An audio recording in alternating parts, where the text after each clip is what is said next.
আসসালামু আলাইকুম রহমতুল্লাহি ওবারাকাতু।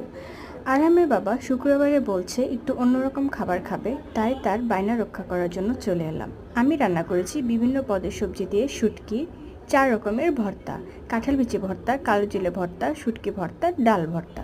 তার সাথে রয়েছে ছোট ছোট আলু দিয়ে চিকেন রান্না। বন্ধুরা, এই হলো আজকে আমার দুপুরের আয়োজন, সাথে সালাদ তো থাকছেই। কিন্তু বন্ধুরা, আরহামের বাবা বলেছিল শুটকির ভর্তা খাওয়ার জন্য একটি পিঠা বানানোর জন্য, তাই আমি কিছু পিঠা বানিয়ে নিয়েছি। দেখতে পাচ্ছেন বন্ধুরা, এই পিঠাগুলো যে কোনো ভর্তা দিয়ে খেতে খুবই মজা লাগে। আপনারাও একবার ট্রাই করে দেখতে পারেন। বন্ধুরা, আমার ভিডিওগুলো যদি আপনাদের একটুকু ভালো লেগে থাকে, তাহলে আমার চ্যানেলটি অবশ্যই আপনারা সাবস্ক্রাইব করে পাশের বেলকনে একটি ক্লিক করে রাখবেন, যেন আপনারা ভিডিওগুলো সবার আগে দেখতে পারেন। ভালো থাকবেন, সুস্থ থাকবেন। আল্লাহ হাফেজ।